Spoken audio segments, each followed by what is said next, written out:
नमस्कार साथियों, मैं बाल मुकुंद धुरिया। आज मन बहुत द्रवित है। एक साथ दो तीन घटनाएं जहन में घूम रही हैं। आपने अभी देखा होगा, अगर नहीं देखा होगा तो देख लीजिए। मैं उस बीच को वीडियो में नहीं डाल पा रहा हूं।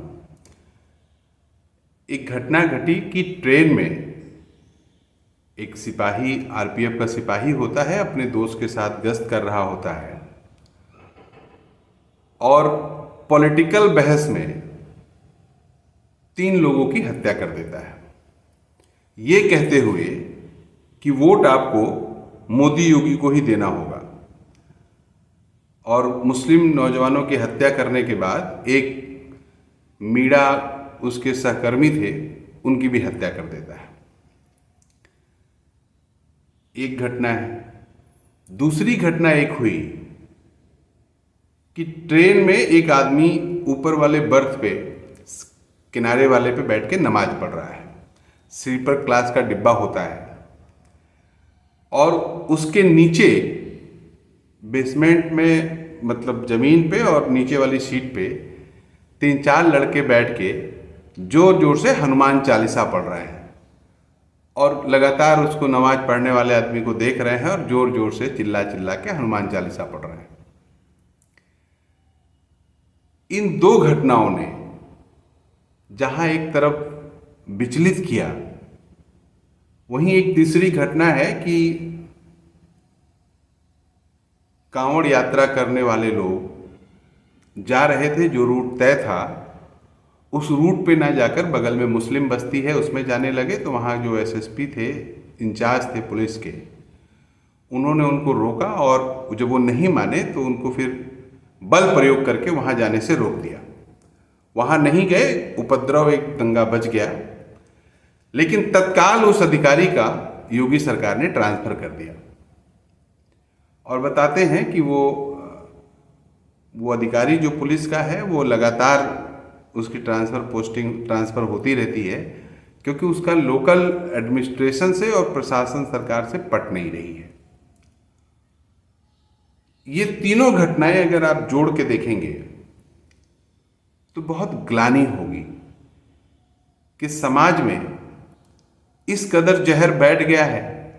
व्हाट्सएप यूनिवर्सिटी, मुख्यमंत्री जी के बयान, प्रधानमंत्री जी के बयान, गृह मंत्री जी के बयान, पूरा सत्ता पॉलिटिक्स करने वाले लोग, जो जहर, और फिर उससे आगे बढ़ के आरएसएस के सोच के लोग जो जहर समाज में फैलाना चाह रहे थे, वो जहर अब अपना प्रभाव दिखा रहा है। इसके पहले भी हम लोग देखते थे कि नमाज वगैरह अगर कोई पढ़ रहा है तो लोग अगल बगल शांति बना लेते थे, रास्ता किनारे हो जाते थे। ट्रेन व्रेन में भी कई बार हम लोग के खुद के यात्रा के दौरान अगर कोई नमाज पढ़ रहा हो तो हम लोग खुद शांत रहते थे, दूसरों को भी कहते थे चुप रहो, इबादत कर रहे हैं। या कई बार मास मीटिंग में सभा करते हुए अगर 5 बजे के आसपास का समय है और भाषण चल रहा है, उस बीच भी अगर अजान हो गई नमाज की तो हम लोग 5 मिनट 4 मिनट रुक जाते थे, उसके बाद फिर सभा कंटिन्यू होती थी। इससे बिगड़ क्या जाता था? इससे कोई चीज नुकसान नहीं होती थी। लेकिन अब जो हो गया है कि जो लोग इस्लाम को मानेंगे, मुस्लिम धर्म को मानेंगे, वो हमारे दुश्मन हैं और उनके खिलाफ हमको एग्रेसिव होकर एक्शन लेना है। ये जो हमारे दिमाग में हमारी सरकार ने और हमारी सरकार चलाने वाले लोगों ने बैठा दिया है, इसने समाज में नरक बो दिया है। तब ट्रेन में एक जीआरपी का सिपाही 3 लोगों की हत्या कर देता है, ये कहते हुए कि योगी मोदी ही विकल्प है, उन्हीं को वोट देना होगा, नहीं तो फिर यही सब होगा। उस लड़के के दिमाग में ये जहर कहां से आया? कल को वो अपने साथ में काम करने वाले मुस्लिम लोगों को कत्ल करेगा। कल को फिर मुस्लिम नौजवान जो जिस जॉब में हैं वो लोग इस तरह से हिंदुओं का कत्ल करेंगे और ये शुरू हो गया कत्ल का खेल। तो कौन संभालेगा इसको? कैसे समाज बन पाएगा? किस समाज में आप रहेंगे? तब जब जो लड़के ट्रेन में जोर जोर से हनुमान चालीसा पढ़ने लगे हनुमान चालीसा आप पढ़िए, दुर्गा आरती पढ़िए, लेकिन कॉन्ट्रास्ट में क्यों पढ़ेंगे? जब वो आदमी नमाज खत्म कर लेता, आप दिन भर हनुमान चालीसा पढ़ते, आप दिन भर, लेकिन तब नहीं पढ़ेंगे क्योंकि आपके मन में हनुमान चालीसा वो सब कोई फेथ का मामला ज्यादा है नहीं। ज्यादा मामला है कि सामने वाले को चिढ़ाना है, ज्यादा मामला है सामने वाले को डिस्टर्ब करना है, परेशान करना है। नौजवानों में, छोटे छोटे बच्चों में 25-30 साल की उम्र है, उनके भीतर ये बात कहां से आ गई? इस पे चिंतित होइए, सोचिए। मणिपुर जल रहा है, महिलाओं को नंगा घुमाया जा रहा है, एक हिस्सा मगन है, सरकार भी संरक्षण दिए हुए है।